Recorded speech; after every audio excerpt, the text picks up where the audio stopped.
Bom, gente, vamos lá, prosseguindo as aulas. Agora, essa de Sociologia para primeiro ano, vocês estão tendo o primeiro contato com esse conteúdo. Nós estávamos, antes da paralisação das aulas, aprendendo a diferenciar a diferenciação entre o que é senso comum, o que é feito com método científico, com um cuidado metodológico para que a gente possa e para que a gente consiga atingir pensamentos de forma mais regrada, pensamentos de forma mais concisos, tá certo? A primeira coisa que a gente precisa é diferenciar o que é o pensamento do senso comum. O pensamento do senso comum é o pensamento do dia a dia. Professor, eu assisti a aula da professora no centro de mídia e ela falou que o pensamento do senso comum não é errado. A questão não é que o pensamento do senso comum é errado, ele pode não ser errado, mas muito provavelmente, quase sempre ele é raso. Então, ele não tem um cuidado metodológico para saber se dentro desse pensamento que é aplicado, que é feito, que as pessoas utilizam no dia a dia, se dentro desse pensamento não existe alguma discriminação, preconceitos, que outro tipo de problemas podem existir pela falta de método, pela falta de ciência, pela falta de procedimentos para que você faça esse pensamento. Então imagine o seguinte, eu tenho dentro desse método do senso comum algo que pode ser o princípio de uma teoria científica, para que eu tenha um método científico para chegar num resultado melhor. Então eu posso aplicar o senso comum? Pode aplicar o senso comum, desde que você saiba que a única e exclusiva aplicação do senso comum muito provavelmente vai te dar um resultado sem nenhuma prática científica, sem você chegar num resultado que tenha alguma base metodológica que possa ser aplicado pela sociologia, certo? Então vamos lá, o senso comum é o que a gente aplica no dia a dia. Lembra que a gente já discutiu quando a gente fez o estudo sobre aquele texto sobre os linchamentos aqui no Brasil, que o Brasil é o país muito provavelmente no mundo que mais aplica o linchamento, e aplica porque as pessoas não enxergam dentro dos componentes estatais, dentro de todos os problemas que nós temos, não enxergam o Estado, não enxergam como um ente que resolve os problemas. Então não confiam na polícia, as pessoas não confiam na polícia, não confiam no judiciário, e por isso acham que devem tomar decisões e atitudes com as próprias mãos. O que a gente viu, eu espero pelo menos que vocês tenham chegado a essa conclusão também, que é algo errado, que a gente deve cobrar mais e cada vez mais do Estado, que a polícia sirva para garantir a ordem e que a justiça sirva para julgar, tá certo?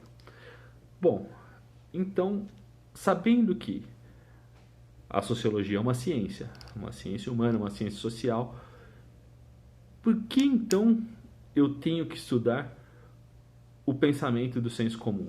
Ué, o senso comum está presente na vida em sociedade. A sociologia é uma sociedade que estuda a interação das pessoas dentro de um certo período, dentro de um certo local. Então, não adianta eu pensar apenas e tão somente na ciência se eu não entender como a sociedade funciona dentro daquele momento e dentro daquele espaço de tempo, tá certo? Então, o senso comum é errado? Não, ele pode ser o princípio para que depois você chegue numa resposta sociológica aceitável, tá? Vocês perceberam que a professora ficou falando toda hora que, olha, isso não pode ser assim, isso não é natural. O que a gente tem que pensar, e eu espero que vocês entendam, é que o que nós achamos no dia a dia que aquilo é natural, isso é assim mesmo. Mas por que as pessoas fazem isso? Ah, isso aí é assim mesmo, todo mundo faz isso, é assim mesmo. É natural. Não. A gente vai ver que para a sociologia, nada ou quase nada é natural para o ser humano.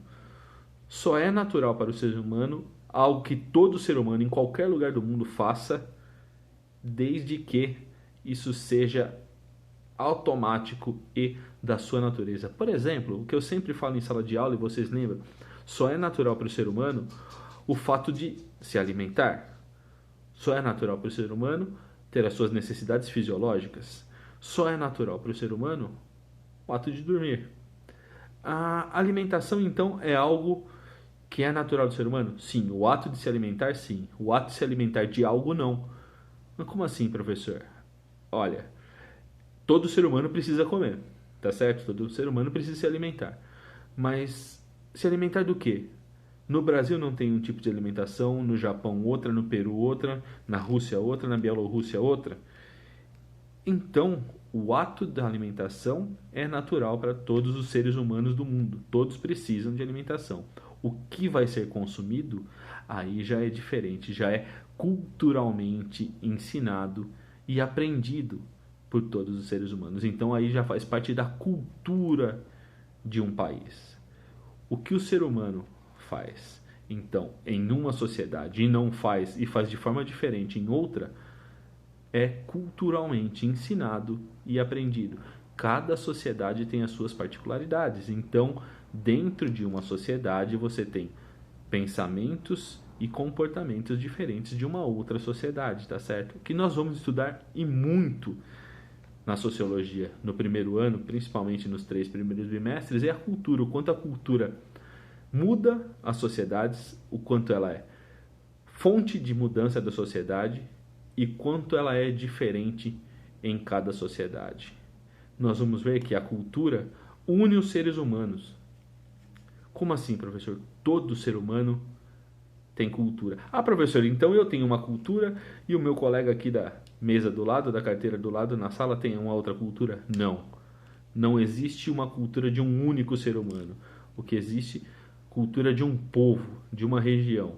E depois, dentro dessa cultura, você tem a sua identidade, você tem a sua personalidade. Então, por exemplo, você tem a cultura no Brasil. E o que faz parte da cultura brasileira? Tudo aquilo que é feito aqui dentro no Brasil.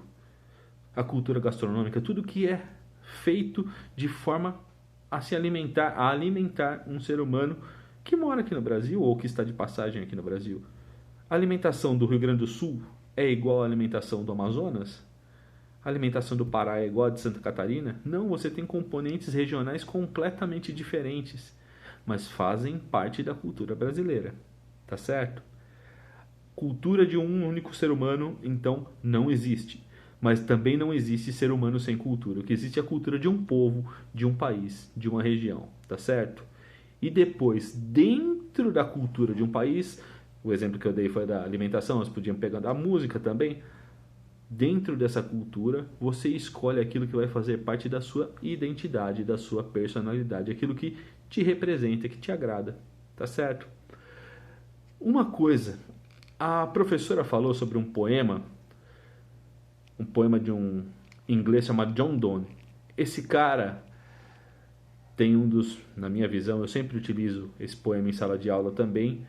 Não deu tempo antes da decretação da pandemia, da quarentena. Eu ia passar para vocês. Ótimo que ela tenha falado. Eu vou colocar para vocês esse poema dentro do Classroom. E eu espero que vocês leiam e vocês vão fazer uma atividade sobre esse poema, tá certo? Até mais, a gente volta a falar sobre isso. Abraço.